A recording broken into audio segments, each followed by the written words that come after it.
Salut les amis! Moi, c'est Seiya. Aujourd'hui, on vous parle de Wizard Rod 570 Disc Ball.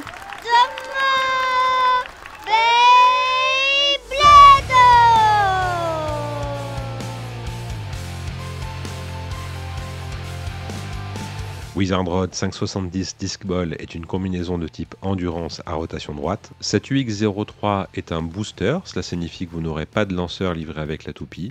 La combinaison fait un poids de 45,3 grammes. Comme on l'a expliqué dans nos vidéos précédentes, les UX ont une répartition des masses vers l'extérieur qui est améliorée. Sur les modèles de la Basic Line, on avait ces petites parties qui servent de point d'accroche pour le lanceur qui étaient en métal. Dans la Unique Line, elles sont désormais faites de résine pour être plus résistantes. On a donc moins de poids vers l'intérieur de la lame et plus de poids vers l'extérieur, d'où cette répartition des masses vers l'extérieur améliorée. D'autre part, comme toutes les UX, Wizard Rod 570 Disc Ball a un gimmick qui est le résultat de la synergie entre les différents composants de la combinaison. En traduisant du japonais, le gimmick de Wizard Rod pourrait s'appeler spécialiste de l'endurance. J'en profite pour saluer et créditer mon ami Tsuna de Beyblade Espace qui m'a aidé pour la traduction. Le gimmick de Wizard Rod est donc essentiellement basé sur la répartition des masses vers l'extérieur, avec d'une part une lame qui a 5 creux, les creux améliorant la répartition des masses vers l'extérieur, ce qui va accroître l'endurance de la combinaison. Le ratchet 570, lui, va apporter de la stabilité. Et la nouvelle pointe Disc Ball va apporter un maximum d'endurance puisque c'est une variante de la pointe Ball qu'on connaît déjà, qui est actuellement la meilleure pointe d'endurance disponible. En théorie, selon Takaratomi, encore une fois en traduisant du japonais grâce à Tsuna, le disque de Disc Ball est censé générer plus d'effets centrifuges et permettre une rotation accrue. On a par conséquent une combinaison qui est bien 100% tournée vers l'endurance, vers la répartition des masses vers l'extérieur, vers la force centrifuge.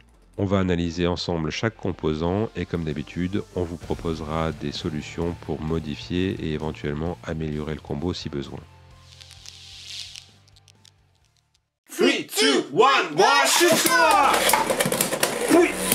Oh là là là là! Dasha! Mulligan!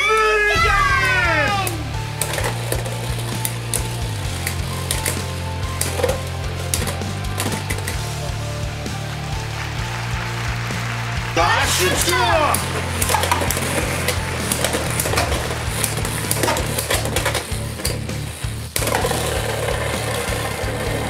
Oh! La pointe est assez fine pour se poser.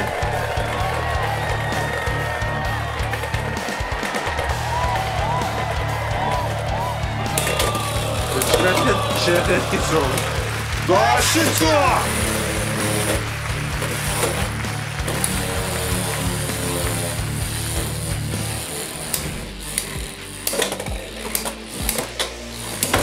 Oh! Là, peut-être, déstabilisation.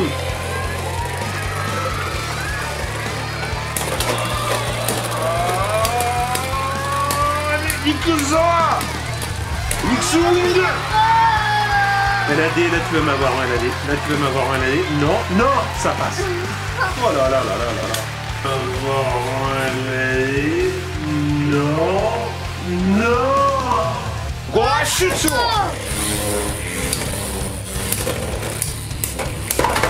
Oh! On va le finir! Gouache ça!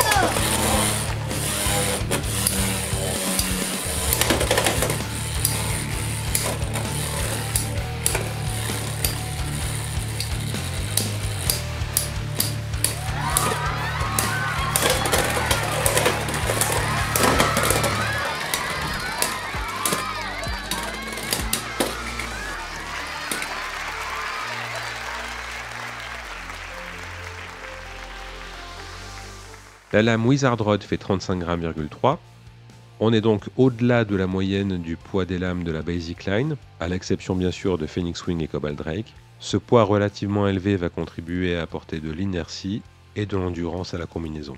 La lame a une forme circulaire et dispose de 5 points de contact. Chaque point de contact est accompagné d'un creux. Ces creux vont augmenter la répartition des masses vers l'extérieur et par conséquent améliorer encore un peu plus le niveau d'endurance de la lame. En revanche, ces creux et ces points de contact étant au nombre de 5, la lame est légèrement déséquilibrée. Ce léger déséquilibre peut être atténué par l'utilisation d'un ratchet de forme 5, mais cela ne suffira pas à empêcher la lame Wizard Rod généralement de se pencher très tôt dans le combat. Par contre, son niveau d'endurance est tel que même penchée, elle va tout de même rester dans le combat, et elle peut venir à bout de combos optimisés tels que L-Scythe 360 Ball avec régularité et facilité.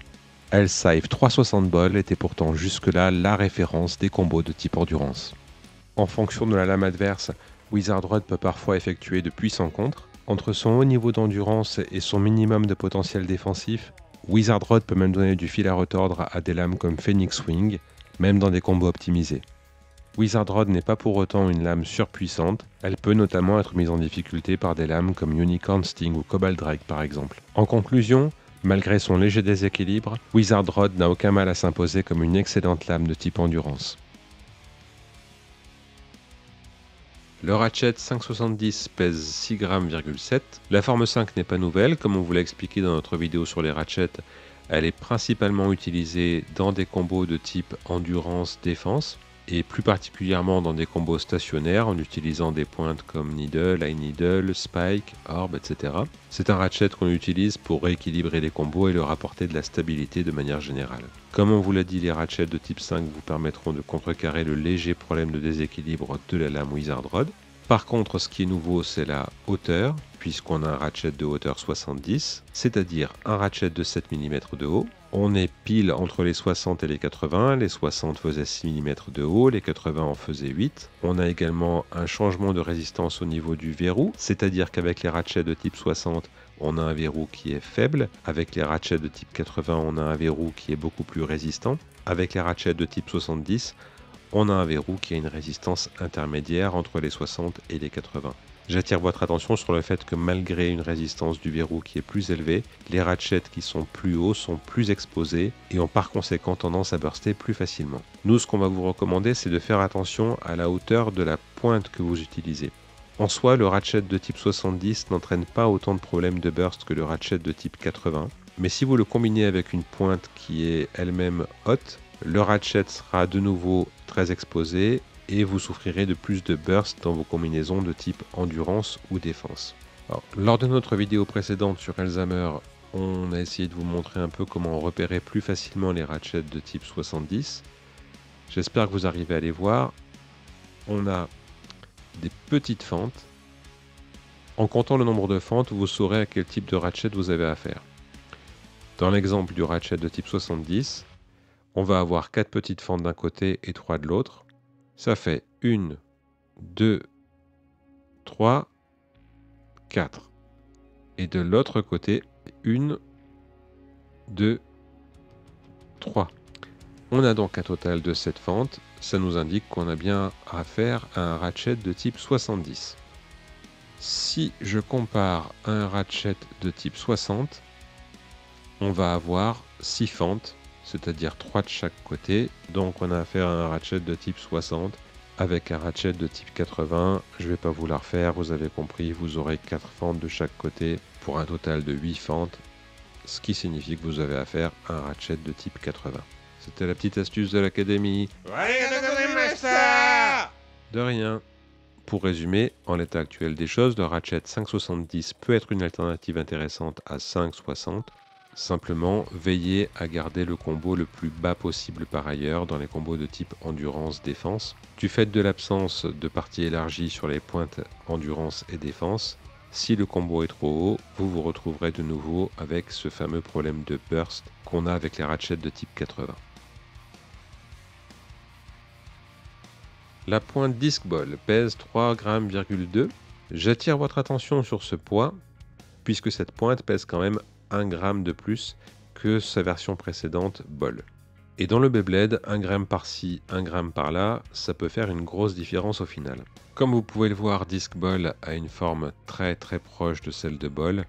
Disc Ball par conséquent est une espèce de variante de Ball avec un disque ajouté. Mais les différences ne s'arrêtent pas là, on a vu que Disc Ball était plus lourd. Pour rappel, on reprend la mesure de la pointe Ball, qui mesurait à peu près 3 cm. Et là, regardez-moi ça, Disc Ball mesure presque 32 mm. On a une pointe qui, à elle seule, rend le combo plus haut. Ainsi, associé avec un ratchet de type 70, on a un risque de burst accru. Au niveau des tests d'endurance pure, C'est un peu à prendre avec des pincettes parce que on a remarqué que nos exemplaires de bol n'ont pas tous la même endurance. En fonction des modèles, en fonction de l'usure, l'endurance pure de nos exemplaires de bol n'est pas la même. Mais lors de nos tests, Disc Ball a affiché systématiquement une meilleure endurance que tous nos exemplaires de bol. Contrairement aux deux autres pointes qui sont sorties pour l'instant dans la Unique Line, Disc Ball ne dispose pas d'un engrenage élargi avec plus de dents. On a l'engrenage classique qu'on retrouvait déjà sur bol. En premier lieu, on peut noter que le disque ajoute ce qu'on appelle du LAD, c'est-à-dire que cette partie parfaitement circulaire et lisse va aider le combo à tourner une fois qu'il est tombé.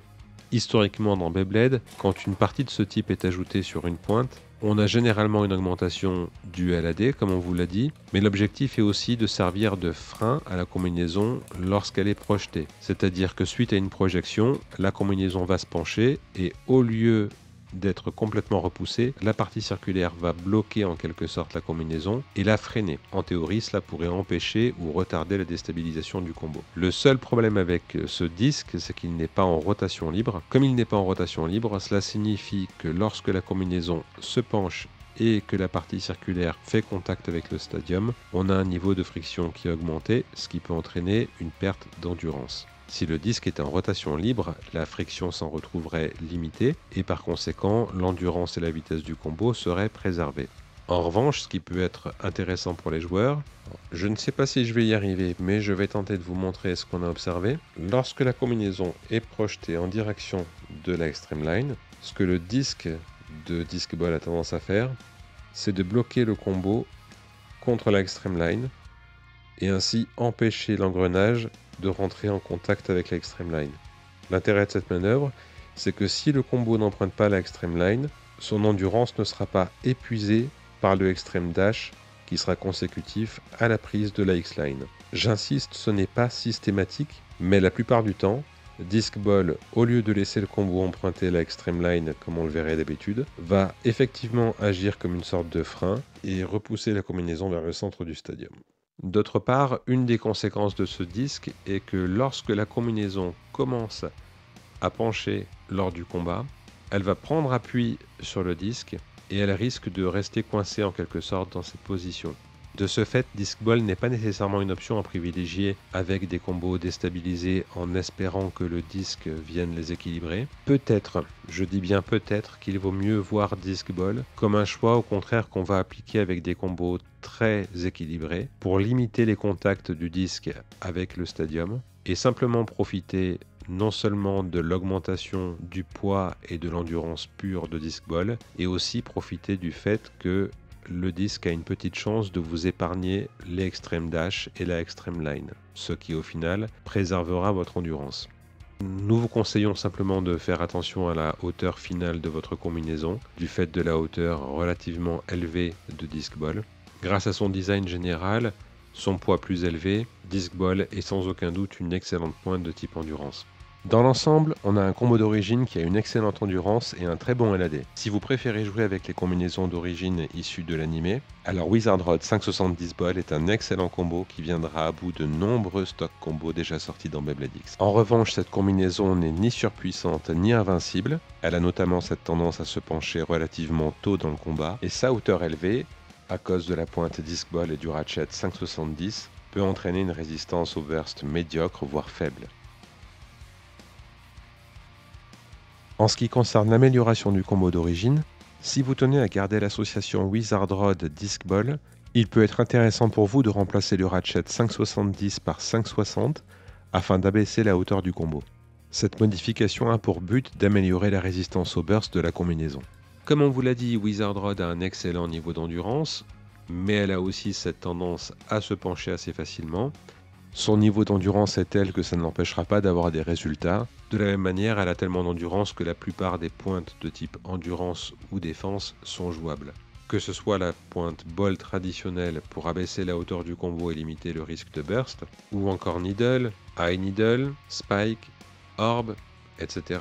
Toutes ces options-là sont jouables. Simplement, on recommandera l'utilisation du ratchet de forme 5 pour contrecarrer le léger déséquilibre de la lame Wizard Rod.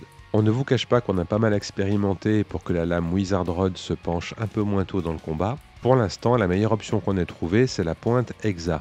Comme on l'a expliqué dans notre vidéo sur Elzhammer, la pointe Hexa a une forme conique et une pointe très fine, ce qui peut apporter un haut niveau d'endurance, du fait de la friction très limitée. Et lorsque la combinaison penche, Hexa, avec ses 6 zones creuses, va parvenir à redresser la combinaison. Alors c'est assez impressionnant, parce que lorsque le combo se penche, Hexa est tellement sollicité qu'on entend un bruit qui rappelle le bruit du scraping, un bruit de frottement assez fort entre la pointe Hexa et la surface du stadium. Pourtant, entre les zones creuses d'Hexa et le niveau d'endurance phénoménal de Wizard Rod, la combinaison parvient à se redresser sans perte d'endurance significative. En plus, comme Hexa est une pointe de type équilibre, on a une tige avec une partie élargie et par conséquent une résistance au burst augmentée. Le combo qu'on a envie de vous suggérer serait donc Wizard Rod 560 ou éventuellement 570 Hexa. En conclusion, on a une excellente lame de type endurance. On a une nouvelle variante de bol qui jusqu'à présent est la pointe qui a le meilleur niveau d'endurance dans tout Beyblade X. On a un ratchet 570 qui est utilisable à condition d'avoir une pointe relativement basse. Par conséquent, il n'est pas impossible qu'une lame comme Wizard Rod et une pointe comme Disc Ball se retrouvent dans les decks des joueurs compétitifs à l'avenir. Après quelques modifications, on a une combinaison qui est absolument phénoménale. Il serait dommage de passer à côté, on ne peut que vous la recommander. Vous pourrez bien entendu retrouver cette Wizard Rod 570 Disc Ball chez notre partenaire Beyblade Shop, le lien est dans la description.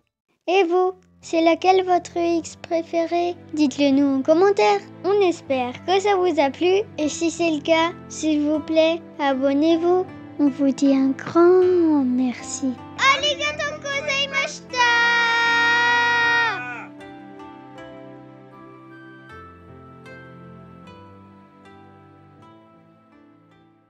À l'académie, on a même reçu la Léone Clodorée.